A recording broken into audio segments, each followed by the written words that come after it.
रघु एक छोटे से गांव में रहने वाला एक गरीब लड़का था। उसका घर मिट्टी का था, जिसके छप्पर से बरसात में पानी टपकता था। पिता खेतों में मजदूरी करते थे और मां दूसरों के घरों में बर्तन मांजती थी।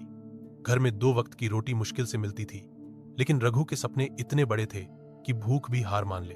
वो पढ़ना चाहता था, कुछ बनना चाहता था, लेकिन किताबें खरीदने के पैसे नहीं थे। वो स्कूल की लाइब्रेरी में बैठकर टूटी फूटी किताबों से पढ़ाई करता, कभी दूसरों की फेंकी हुई कापियां जोड़कर अपना नोटबुक बनाता।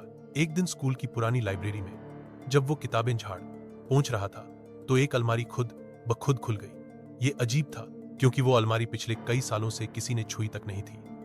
अलमारी के अंदर एक किताब रखी थी, बहुत ही पुरानी, काले रंग की, चमड़े की जिल्द वाली। उस पर धूल जमा थी और एक सुनहरी स्याही से लिखा था, जो पढ़ेगा वही पाएगा। रघु को लगा ये कोई कहानी की किताब होगी, लेकिन जैसे ही उसने उस किताब को हाथ में लिया, एक अजीब सा कंपन उसके हाथों में महसूस हुआ।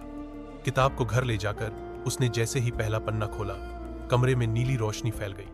किताब के पन्ने खुद पलटने लगे और उस पर लिखे शब्द उसकी आंखों में समाने लगे। पहले तो रघु घबरा गया, लेकिन अगले ही दिन जब उसने स्कूल में वो सवाल हल कर दिए जो खुद मास्टर साहब भी नहीं कर पा रहे थे, उसे समझ आ गया ये कोई साधारण किताब नहीं है, ये जादुई किताब है। रघु की दुनिया बदलने लगी थी। जो सवाल बाकी बच्चे घंटों में नहीं सुलझा पाते, रघु चुटकियों में हल कर देता। गांव के लोग अब उसे गुरुजी कहकर बुलाने लगे।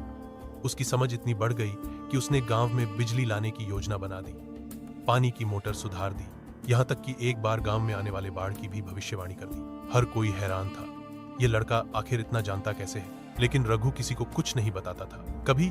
कभी वो रात में जागकर उस किताब को पढ़ता और किताब भी जैसे उसके दिमाग से बात करती थी। रघु अब खुद को आम इंसान नहीं मानता था। उसमें एक अजीब सा घमंड आने लगा था। वो सोचने लगा कि उसे अब किसी की जरूरत नहीं। मगर जैसा हर जादू की कहानी में होता है, ये ताकत भी मुफ्त में नहीं आई थी। एक रात रघु ने किताब के आखिरी हिस्से को पढ़ने की सोची। वो हिस्सा हमेशा कोरे पन्नों जैसा दिखता था, लेकिन उस रात अचानक उस पर कुछ शब्द उभर आए। अब तेरा समय पूरा हुआ, इस ज्ञान की कीमत चुकानी होगी। रघु घबरा गया।